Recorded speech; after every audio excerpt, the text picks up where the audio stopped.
Tak lah, aku di tengah hangat-hangat tengah hari ni aku jalan-jalan gitu masih enggak dapat kerja lagi tu kan. Lantas itu ada itu abang Indonesia lalu sini kan. Dia kata sini assembly point kan. So aku nampak ada source of water kan. Dia betul-betul dekat area emergency ni kan.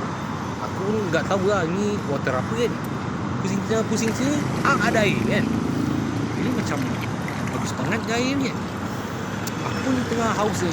Lepas tu aku enggak ada wang kan. Jalan-jalan aku cuci muka gitu kan. Minum sikit air kan. Okey lah, rasa refreshing juga lah. Lepas tu aku tutup itu apa nama itu bilik. Lepas tu aku lepak-lepak, aku baca news kan. Ini apa punya news ni? Ni aku confirm ini news bernama Reka Cerita ni kan. Bernama dia memang suka copy paste daripada apa Associated Press kan. Ni Russian jet intercept apa signal. Apa? Ini aku rasa ini fake news lah. Ini bukan real news. Sebab kau ngerti kan? Itu dua hari malam ni lepas aku submit itu skrip kan.